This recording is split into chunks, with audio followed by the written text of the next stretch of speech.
సేమియా సగ్గుబియ్యం నానబెట్టాను, అవి ఉడకబెట్టాను. సేమియా వేయించి ఉడకబెట్టాను. ఇది పప్పు సపరేట్గా ఉడకబెడుతున్నాను. పెసరపప్పు ఫ్రెండ్స్ సపరేట్గా ఉడకబెడతాను. కొబ్బరి యాలకి మిక్సీకి వేసుకున్నాను.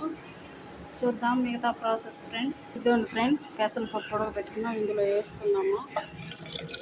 ఇదిగోండి ఫ్రెండ్స్, యాలకులు, కొబ్బరి పొడి, కొబ్బరి వేసి బాగా కలబెట్టాము. చూడండి ఫ్రెండ్స్, నాటు చక్కెర, నేను బెల్లం ఏమీ లేదు ఫ్రెండ్స్. ఇదిగోండి ఇదే చూడండి ఫ్రెండ్స్, ఇలా ఉంటుంది. ఇదండి ఫ్రెండ్స్, చక్కెర అంతా, నాటు చక్కెర అంతా ఇలా కరిగిపోయింది కదా. పాలు వేసుకోవాలండి ఫ్రెండ్స్. జీడిపప్పు ఇదండి ఫ్రెండ్స్, జీడిపప్పు కూడా వేసేసాము. ఇది కొంచెం చల్లారినాక పాలు వేసుకున్నాం ఫ్రెండ్స్. ఇదండి ఫ్రెండ్స్, పాలు వేస్తున్నాను. ఇదండి ఫ్రెండ్స్, పాయసం రెడీ అయిపోయింది. చూడండి, ఇదో నా కప్పులో కూడా వేసుకున్నాను.